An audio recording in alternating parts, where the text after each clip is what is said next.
Impande zihanganye muri Sudani zumvikanye guhagarika imirwano mu gihe gito. OMS yatanze impuruza ko hari ibyago byinshi byo kwandura indwara z'ibyorezo nka kolera nyuma y'uko hari abakozi ba laboratwari y'igihugu birukanywe. Amerika yatangiye ibikorwa byorohereza abaturage bayo bari muri Sudani bashaka kuvayo. Yashyizeho uburyo bwifashishwa ku nzira y'ubutaka byerekeza ku cyambu cya Sudani. Ejo kuwa mbere Minisitiri w'Ububanyi n'Amahanga wa Amerika Anthony Blinken yahuye na mugenzi we wa Kenya unashinzwe ibibazo by'abanyakenya baba mu mahanga. Aba bayobozi bombi bahamagariye ibihugu byo hanze kutivanga mu bibazo byo kugarura amahoro muri Sudani. Abayobozi bo mu gace k'uburasirazuba bwa Kenya bavuze ko hataburuwe imibiri y'abantu 73 biyitaga abakristo bapfuye bizeraga ko kwigiriza bakicwa n'inzara aribwo buryo bwo kubahuza na Yesu. Kugeza ubu abagera kuri 89 nibo bamaze gupfa muri ubu buryo.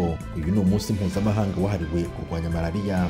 Ibihugu bya Ghana na Nigeria byo muri Afurika nibyo byabimburiye ibindi mu gutangira gukoresha urukingo rw'iyi ndwara ku bana.